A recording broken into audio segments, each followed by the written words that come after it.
You want to be very clean, right? Because you're in a confined environment. The easiest way to describe cleanliness is important. The easiest way to describe it's like going to the bathroom into a vacuum cleaner. There's a set of instructions you can follow. A checklist. There's a checklist for using the bathroom. You know, going to the bathroom is just a big pain because, you know, when you're using it, you have to wear a seatbelt, and because there's no gravity, certain actions don't replicate in space very well. So you have to be really careful, and that's, you know, you kind of joke about it when you're up there, but you know, you just get through it. When you're trying to sleep, you don't have that feeling of the bed being against your back or your head against a pillow. So all those things, you're excited to be there, and then it just doesn't feel the same.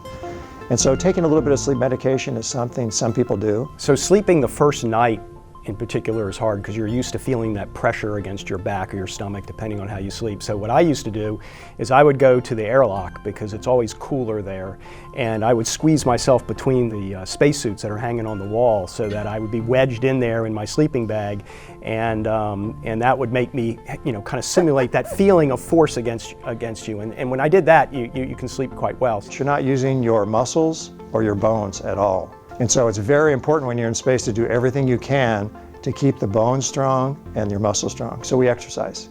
And so on a space shuttle flight, I tried to exercise 90% of the days for about an hour to hour and a half. We have a bicycle that has a seatbelt. If it didn't have the seatbelt, you'd fly off. Some flights took a treadmill where the bungee cords held you onto the treadmill. I found just the everyday things of like making a meal, right? Again, everything's floating. You open up a food pack and you go to eat it and use a spoon and you lift the food and it wants to fly all over the cockpit. The care and the time it takes to do these everyday things like eating, going to the restroom, those were the things that I just thought they were more tedious. You can imagine what it's like to look out the window and see this gorgeous planet spinning by at 17,500 miles an hour.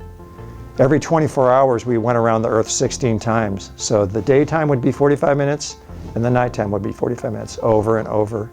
And you'd see the sunrise 16 times per day and set 16 times per day. One of my favorite things in the off time was to listen to kind of classical music and watch the Earth turn and all the weather patterns. And one of the things you appreciate is this kind of macro scale weather patterns that are going on the Earth. In your mind, it says you're falling. Nothing's touching your shoes, it's 350 miles away. So I think subconsciously you grab on and think, yeah, I don't want to fall. I think it feels like great freedom. I've likened it to if you're inside the shuttle looking out the window, it's kind of like driving up to the Grand Canyon on a road and looking out over the Grand Canyon from your car. And when you go outside, it's like walking to the edge of the Grand Canyon and looking down. You just get this face full of the grand nature of what you're looking at. I remember once on orbit, one of our crew members made a mistake. It was a small mistake.